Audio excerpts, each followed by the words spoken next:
देश में मौसम करवट ले रहा है और दिल्ली एनसीआर में दमघोटू हवाएं बीमार करने लगी हैं। पूरा शहर फॉग और स्मॉग की चपेट में है। एयर पॉल्यूशन के बीच धुआं और कोहरे की चादर बिछने लगी है।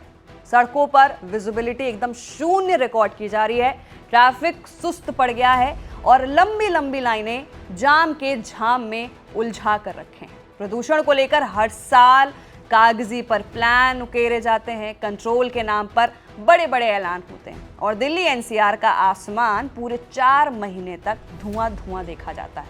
आखिर वो क्या वजह हैं जिसके कारण यहाँ लोगों को पोल्यूशन से मुक्ति नहीं मिल पा रही है? बात इसी मुद्दे पर होगी। राष्ट्रीय राजधानी क्षेत्र में पिछले 24 घंटे में वायु प्रदूषण से हालात और बिगड़ गए हैं। गुरुवार सुबह 6 बजे जहांगीरपुर इलाके में AQI 606 तक पहुंच गया, जो काफी खतरनाक श्रेणी में माना जाता है। ये कहा जा सकता है कि दिल्ली में अब सांस लेना मुश्किल हो गया है। यहाँ 24 घंटे में 14 स्टेशन का औसत AQI गंभीर +450 से ऊपर श्रेणी में है। दिल्ली में वैसे तो लोगों को पूरे साल जहरीली हवा में सांस लेने को मजबूर होना पड़ता है, लेकिन नवंबर आते ही सभी को एहसास होने लगता है कि हालात कितने बदतर हो गए हैं। लेकिन सवाल ये है कि इस स्थिति के बाद कई कागजी प्लान, कई धुआंधार ऐलान होते हैं, लेकिन ये समस्या सालों पुरानी है। दिल्ली में प्रदूषण काम करने के लिए हर साल नए प्लान बनाए जाते हैं और अनूठे कागजी प्लानों का ऐलान कर दिया जाता है, लेकिन समस्या का ठोस समाधान अब तक नहीं निकाला जा सका है और ना ही जरूरी उपायों को जमीन पर अमल में लाया जा सका है। इसके लिए ना सिर्फ सरकार बल्कि सिस्टम भी जिम्मेदार है। प्रदूषण संकट के बाद 4 महीने 1 नवंबर से 28 फरवरी तक के लिए सिविल डिफेंस वॉलंटियर्स यानी नागरिक सुरक्षा स्वयंसेवक की फिर से नियुक्ति को मंजूरी दे दी। साल भर पहले ही पूर्व मुख्यमंत्री अरविंद केजरीवाल के निर्देशों के बाद इनकी सेवाएं 1 साल पहले समाप्त कर दी गई थी।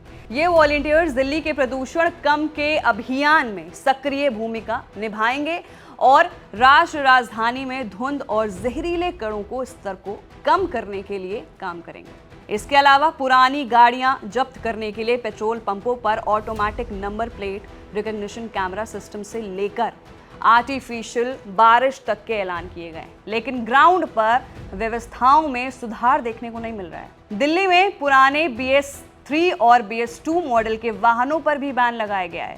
इन वाहनों को दिल्ली की सड़कों पर चलने की अनुमति नहीं है। दिल्ली सरकार अक्सर आसपास के राज्यों से ऐसे वाहनों की एंट्री होने का आरोप लगाती आ रही है।